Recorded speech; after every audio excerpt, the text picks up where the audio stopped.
আসসালামু আলাইকুম। আমার চ্যানেলে সবাইকে স্বাগতম। নতুন আরো একটি ভিডিও নিয়ে তোমাদের মাঝে হাজির হলাম। আর আজকে তৈরি করে দেখাবো একটি সুন্নতি শরবত, সাথে আরো একটি হেলদি শরবত রেসিপি। আশা করি রেসিপিগুলো অনেক বেশি ভালো লাগবে। মূল উপকরণে চলে এলাম। প্রথমে দেখো এখানে অনেকগুলো খেজুর নিয়েছি, আর পরিষ্কার পানি দিয়ে খেজুরগুলোকে ধুয়ে নিব। তো ধুয়ে নিচ্ছি। খেজুরের মাথার যে বোটার অংশটা সেটা ফেলে দিচ্ছি।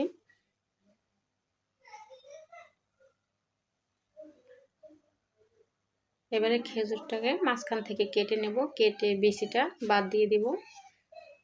তো ছোট টুকরো করে ছুরি দিয়ে কেটে নিচ্ছি।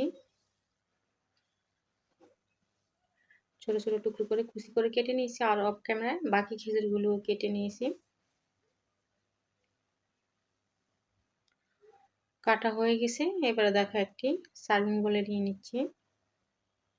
তো তোমরা চাইলে এই খেজুরটাকে দুধ দিয়ে ভিজাতে পারো, একটু গরম দুধ দিয়ে। আমি এখানে গরম পানি দিয়ে ভিজিয়ে নিচ্ছি। গরম পানি দিয়ে ভিজালে খুব তাড়াতাড়ি ভিজে যায়, সফট হয়ে যায় খেজুরগুলো। ঢাকা দিয়ে রাখবো 2 ঘন্টার জন্য। 2 ঘন্টা পরে ফিরে এসেছি। খেজুরগুলো একটু নেড়ে নিচ্ছি। দেখো সুন্দর একটা কালার এসে গেছে, আর খুবই সফট হয়ে গেছে, হাতের চাপে গলে যাচ্ছে। এবারে মিক্সার জার নিলাম, মিক্সার জারে খেজুরগুলো দিয়ে দিচ্ছি, পেস্ট করে নেব। পেস্ট করা হয়ে গেছে, খুব সহজে পেস্ট হয়ে গেছে গরম পানি দিয়ে ভিজানোর কারণে। তো এবারে দুধ দিয়ে দিচ্ছি, দুধ দিয়ে আর একবার মিক্স করে নিব। হযরত আয়েশা রাদিয়াল্লাহু তাআলা থেকে বর্ণিত, যখন ওনাকে জিজ্ঞেস করা হলো যে আমাদের মহানবী সাল্লাল্লাহু আলাইহি ওয়াসাল্লাম কি খাবার খেতে পছন্দ করতেন, তখন তিনি বলেছিলেন ওনার খাবারের তালিকা প্রথম পছন্দের খাবার ছিল খেজুর, ভীষণ পছন্দ করতেন। আর তারপরে ছিল দুধ, তারপরে ছিল মধু। এই 3টি খাবারই উনি বেশি পছন্দ করতেন। আরও অনেক খাবার পছন্দ করতেন, তবে এই খাবারগুলো মূলত বেশি পছন্দ করতেন, তিনি সবসময় খেতেন।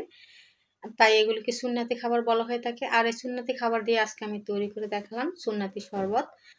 তো দুধ দিয়ে মিশিয়ে নিয়েছি, আর এখানে 1 টেবিল চামচ করে মধু দিয়েছি। এখানে বাড়তি কোনো চিনি ব্যবহার করিনি। নিঃসন্দেহে হেলদি একটি শরবত পরিবেশন করে নিয়েছি বরফ কুচি দিয়ে। এবারে যে দ্বিতীয় শরবতটি দেখাবো সেটা অনেক বেশি হেলদি, হেল্পফুল একটি রেসিপি। রমজানে কিন্তু ভীষণ উপকারে আসবে। তো দ্বিতীয় শরবতটি তৈরিতে চলে যাব। প্রথমে দেখো চুলে একটি পাত্র বসালাম, আর এখানে 1/4 কাপ চিনি নিয়েছি। যতটুকু চিনি নিয়েছি ততটুকু কিন্তু পানি দিয়ে দিচ্ছি। হ্যান্ড উইচ দিয়ে নেড়ে নেব। ভীষণ মজাদার এই শরবতগুলো। রমজানের এই শরবতগুলো বাসায় তৈরি করে খেতে পারো। একদম ন্যাচারাল আর অনেক বেশি হেলদি, আর স্বাস্থ্যের জন্য অনেক হেল্পফুল। তো ফুটে উঠেছে, টকবক করে ফুটে ওঠার পরে আমি তুলে নিয়েছি। চিনি শিরাটা তৈরি করে নিলাম, ঠান্ডা হওয়ার জন্য একপাশে রেখে দেব। এবারে সার্ভিং বল নিয়ে এখানে দেখো আমি 1/2 কাপ টক দই নিয়েছি। হ্যান্ড উইচ দিয়ে ভালোভাবে নেড়ে নিব, এটাকে ফাটিয়ে নিব। তো স্মুথ একটা ব্যাটার তৈরি হয়ে গেছে। এবারে যে চিনি শিরাটা তৈরি করে রেখেছিলাম সেটা দিয়ে দিচ্ছি, অল্প অল্প করে দিয়ে মিশিয়ে নিচ্ছি। দেওয়া হয়ে গেছে। এখানে আসলে মিষ্টিটা যে যতটুকু পছন্দ করো, যে পরিমাণে, সে পরিমাণে চিনি শিরাটা দিবে। টক দই কিন্তু মিষ্টি থাকে। এবার দেখো অল্প অল্প দুধ দিয়ে এই মিশ্রণটা মিশিয়ে নিচ্ছি। টক দই কিন্তু স্বাস্থ্যের জন্য ভীষণ উপকারী একটি ডেজার্ট। এবারে বরফ কুচি দিয়ে দিচ্ছি। বরফ কুচি দিয়ে শরবতটাকে পরিবেশন করে নিচ্ছি। আর চিনি শিরাটা দেওয়ার কারণ হলো শরবতের কালারটা অনেক বেশি সুন্দর আসে। আর সরাসরি চিনি দিলে কিন্তু পানিটা উঠে যায়, স্বাদটা কম আসে। চিনি শিরা দিলে স্বাদ আসে, আর কালারটাও অনেক সুন্দর আসে। এবারে পরিবেশন করে নিচ্ছি। তোমরা তোমাদের পছন্দ মতো গ্লাসে পরিবেশন করে নিবে।